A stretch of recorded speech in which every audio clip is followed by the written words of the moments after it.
I missed you guys. Um, this this is going to be the last week where we're doing things like this. Well, more or less. Next week, a lot of things are going to be very different. Um, so yeah, those that have been watching me with my low quality phone, you guys will be able to say I was there when this guy was still grinding and building. Shout out to you guys for watching me even with my low quality. Um, I haven't streamed in about a week. The break was nice, but back to the grind. Nassourdine Imavov versus Caio Borralho. Ooh, okay. This is probably this deserves to be a main event, and I'm glad that it's going to France, right? If not a main event, it should have been a co-main event on a pay-per-view. I feel like this is one of the most high-level fights the UFC can make. Especially considering the middleweight division has not had the best level of competition for a very long time. So I'm glad the UFC is actually doing something. We've been complaining for the first half of the year about the quality of the fights. We felt like we were being given things that we didn't really want. So shout out to the UFC for making this fight. So I think this is probably going to be one of the most closely matched fights, one of the most difficult fights to predict. I even saw Topology is struggling with this fight. I think 56 to 44. Even my subscribers are more or less on the same level, which just goes to show how good. But I don't know, man. Let me actually, before I get to other aspects of the fight, let me start by breaking down the fight how I normally break it down. As far as reach goes, neither of them is going to have a reach advantage, so that is very important. As far as finishing ability, I mean, both of them are not particularly great at finishing fights, but at the very least, Imavov is a little bit better with a 69% finishing rate, whereas Caio Borralho has a 53% finishing rate. So if anyone is going to get a finish, it's probably going to be Imavov. And if anyone is going to go to a decision, it's probably going to be Borralho. Um, so let's get to the striking. Both of them are pretty decent at striking, but obviously Imavov is the more technical striker. I mean, you can say whatever you want, but knocking out Israel Adesanya, um, it, I think Israel Adesanya looked exceptional against Dricus du Plessis. Unfortunately, his cardio failed him, but he was beating up Dricus du Plessis in that fight.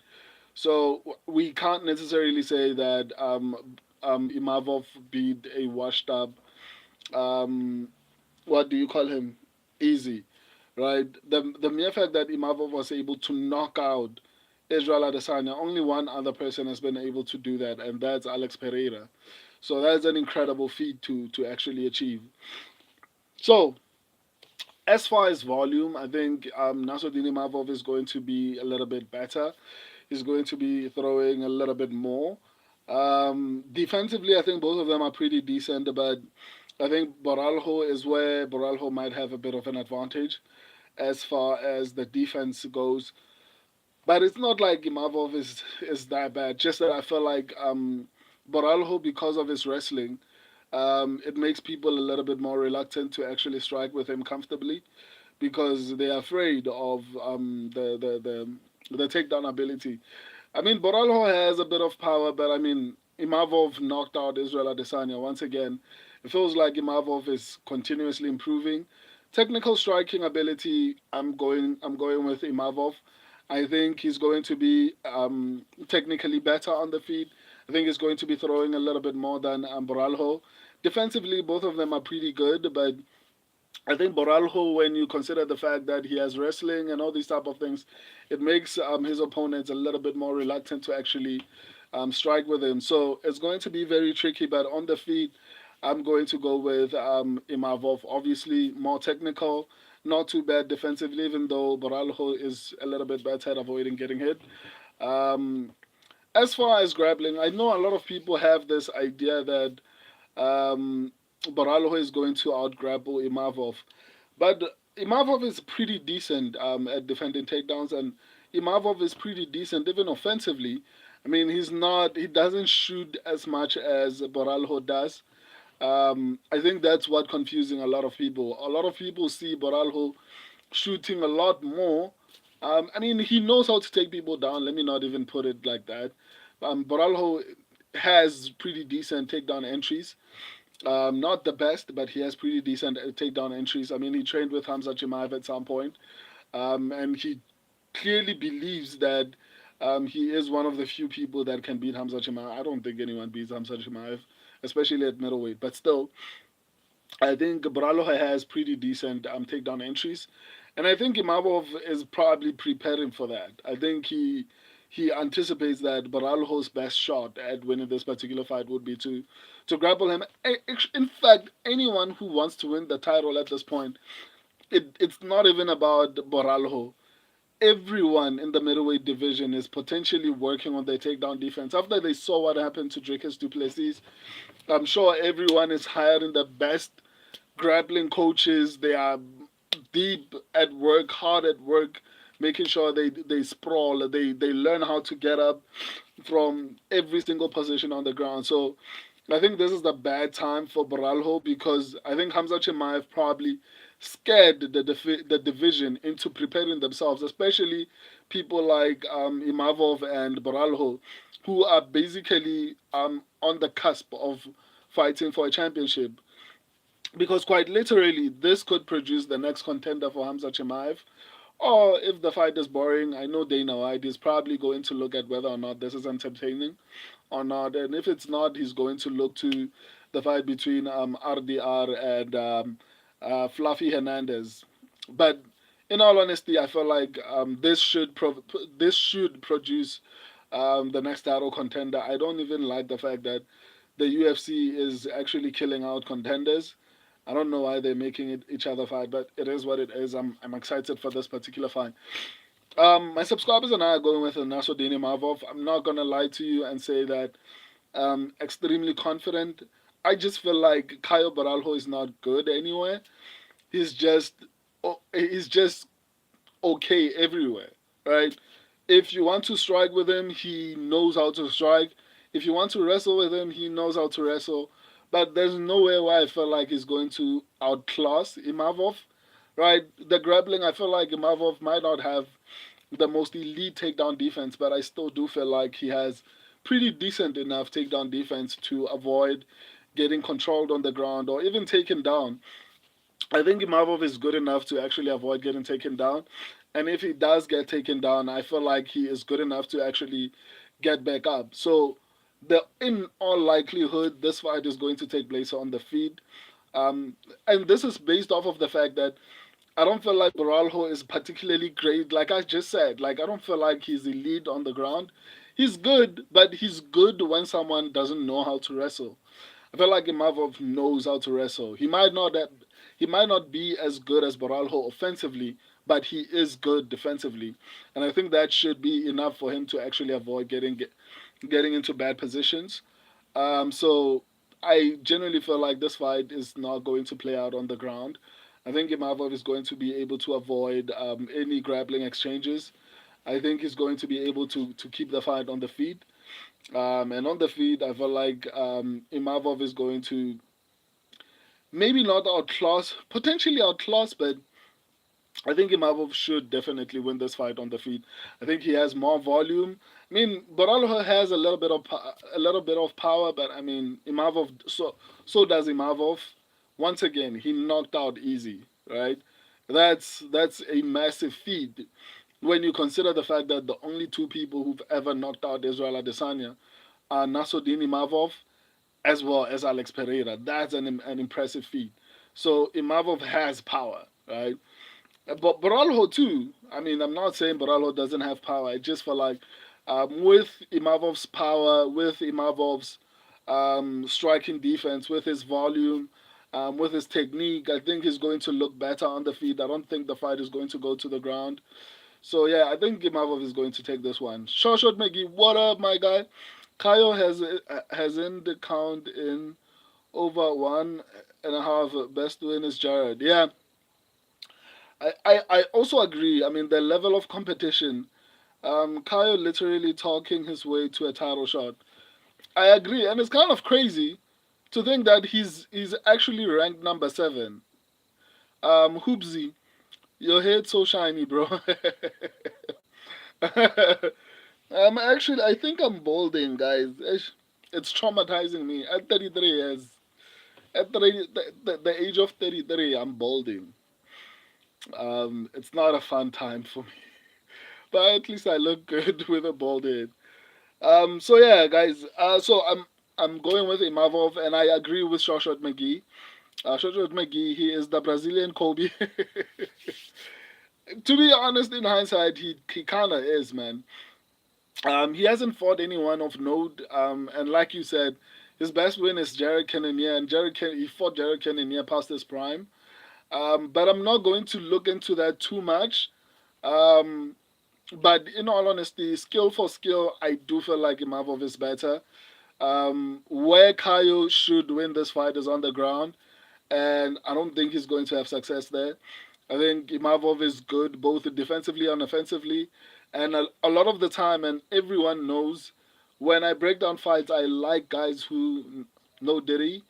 I like guys who are good both offensively and defensively, right? A guy who's only like, for example, a guy who like Israel Adesanya, if they can be good at avoiding getting to the ground, but if you can manage to get them to the ground, they won't be able to stand up, right? So I like guys like Nassourdine Imavov because guys who can offensively wrestle usually are pretty good at scrambles. They know how to get out of bad positions, right? And so I feel like Imavov has a balance of offensive wrestling and defensive wrestling that I don't see him getting into like really bad positions on the ground. On the feet, I don't feel like Borralho is that good, man. And a lot of the time, people avoid engaging with him because of his striking. I mean, because of his wrestling. And I don't think Imavov is going to be too concerned about his wrestling. And once again, like I said at the beginning of this stream, Hamza Chimaev scared a lot of people into working on the takedown defense. This is probably Hamza Chimaev being champion is horrible for Caio Borralho because Caio Borralho's best move is basically mixing everything up. Oh, I can wrestle if you can strike, and I can strike if you can wrestle.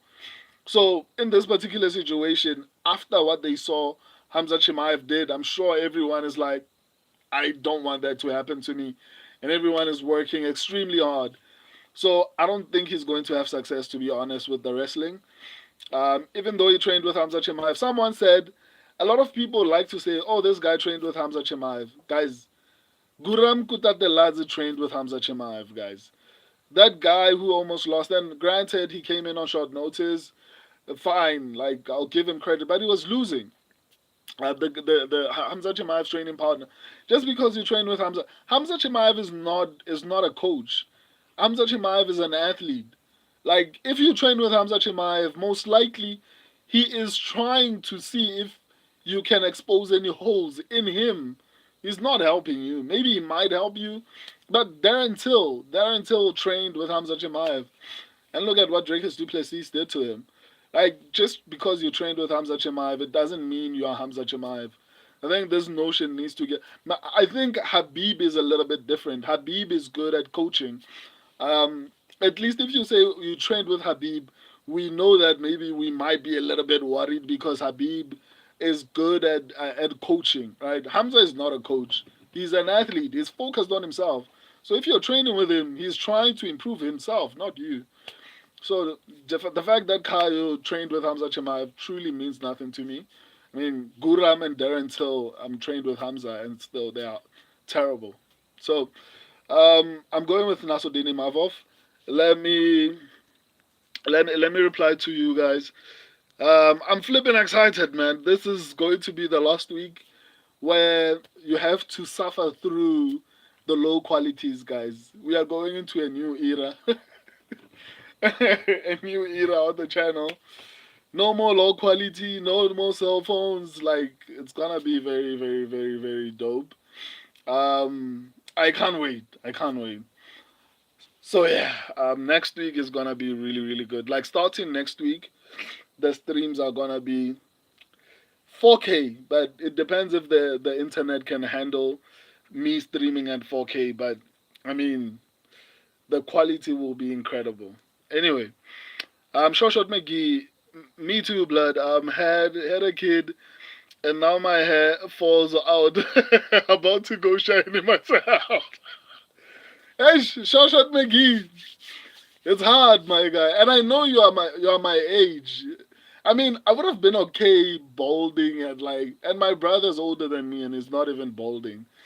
I'm younger, and I'm busy balding. It's not a fun thing, but I mean, it is what it is. I'm not going to try any products. I'm going to accept it and let it happen. I would have been cool with it, like maybe balding at like 45, maybe that would be fine, but like 33, that's not good. Anyway, Jojo Megi Kayo. Kayo has okay BJJ and okay wrestling. Imavov is legit on the ground and will be okay and is levels above Kayo on the feet. Agreed, 100%. Like the technique, it's not even close, man. Sean Graham, I agree. I think Kayo's defense will be the key to him winning, like how Strickland defense helped beat Imavov. But I think Imavov was a little bit more inexperienced and he was training with Fernand Lopez. Fernand Lopez, I mean, is not great. I feel like everyone needs to leave Fernand Lopez in order to succeed. Look at Francis Ngannou. Look at what do you call him, Nassourdine Imavov as well. He's having success. He's getting into the top. I feel like everyone who's left the Fernand Lopez has gone on to do really well. Um, he was training with Fernand Lopez, and now he's looking like a future champion. Unfortunately, I mean, if it wasn't for Hamza Chimaev, I think Nassourdine Imavov would have been the next Israel Adesanya. But unfortunately for him, there's a beast holding the belt, and he's not prepared to let it go anytime soon. I'm Sean Graham, but I'd rather see him versus Hamza than Kayo. I agree, but maybe enlighten me. Why would you prefer that fight? I think there's a bit of a story with Caio Borralho. They train together, so maybe they might be like, yeah, I know your weaknesses and everything like that. But in all honesty, I feel like Imavov is better. Just that for the storyline, I think Caio Borralho, the storyline towards going into that fight will be a little bit more interesting. But in all honesty, the only person I see coming close to, it's not going to come. He's not going to come close, but who has a shot at least? I think it's Fluffy Hernandez. So either it's going to be Mavov here. If it's Kayo, I would much rather see RDR or Fluffy Hernandez fighting Hamza Chimaev. Um, no hate for Kayo, but Kayo hasn't done anything so far. Um, Shot McGee, Kayo DDP broke leg. Kayo Ben died. Kayo Chimaev will retire. Kayo, I'll be the Mavov. They all lies.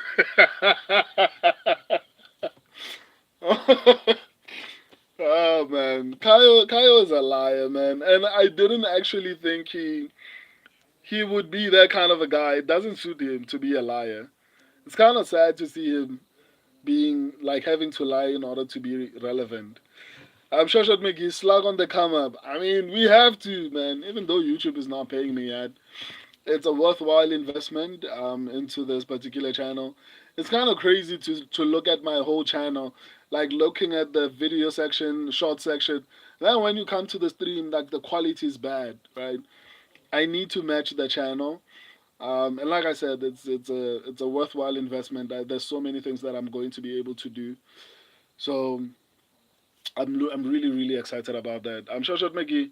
Bro, I'm balding, and my dad and grandpa have full head of hair. Life, man. It's not fair, dude. It's not fair. I mean, it's better to make peace with it. It's happening. I mean, like, I'm not prepared. I know there are people who say, no, there's this pill that can help you grow, and then all of a sudden you have weird diseases. Like, let it happen, dude. Like, just just make sure you cut your hair so that you don't look weird, like with like hair growing on the sides.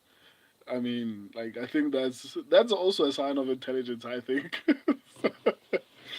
Caio equals girl gossip. Caio is entitled for no reason, which is great. I think he's entitled because he's part of the fighting nerds, and I feel like he deserves credit for bringing them into the UFC. But that's just it, man. There's nothing else.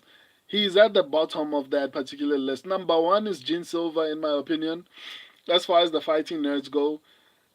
Number one is Gene Silva. Number two, I'd say, is Carlos Prates. Number three, Mauricio Rufy. And number four, maybe Caio Borralho. Maybe. It's not even like a definite thing. Shoshot McGee, we need a trip to China. What's happening in China? Are they growing hair back? What's happening in China, my guy? Short, do you have secrets? Are there secrets in China? I have to go to the next fight, guys. Short, I don't know. Are you going to reply here or should I go to the next stream? You're probably typing. Let me not rush you. So after I'm done with this one, Turkey flag, brother. Oh, Turkey. Oh, okay. I didn't see it properly. Oh, Turkey. The Turkey flag looks like the China flag. Isn't the difference like the stars? Isn't the difference like the number of stars on the flag? I don't know. It looks like a China flag. Anyway, let's go to Benoit Saint Denis and Mauricio Rufy. This fight, guys. This is one of those fights. I remember saying this about this guy. There's this guy that Mauricio Rufy was fighting last year. Was it last year? Um, this Mexican guy who's difficult to finish. Anyway, let's go to that fight and then we'll talk about it there. Shoshan McGee, Fluffy and the Prates have been pro longer than Caio, but Caio made them. I mean, I guess Caio knows how to talk his way into opportunities. He got into the UFC before them, and for some reason they are more talented than he is. So clearly, Caio knows how to talk his way into good positions. Shot McGee, I hate Caio. I don't necessarily hate him. I just don't think he's entertaining that much. For me, at least, he's kind of like, who is he like? Like if Caio wasn't part of the fighting nerds, I don't know. I feel like he would fly under the radar. He's kind of like that guy. I don't know who to compare him to. Jeff Neal. Like I feel like Caio Borralho would be like Jeff Neal. He's that guy that we know. Okay, this guy can fight a little bit. But I mean, it's like. Anyway, let's go to the next fight, guys. I love and appreciate all of you. Until then, deuces.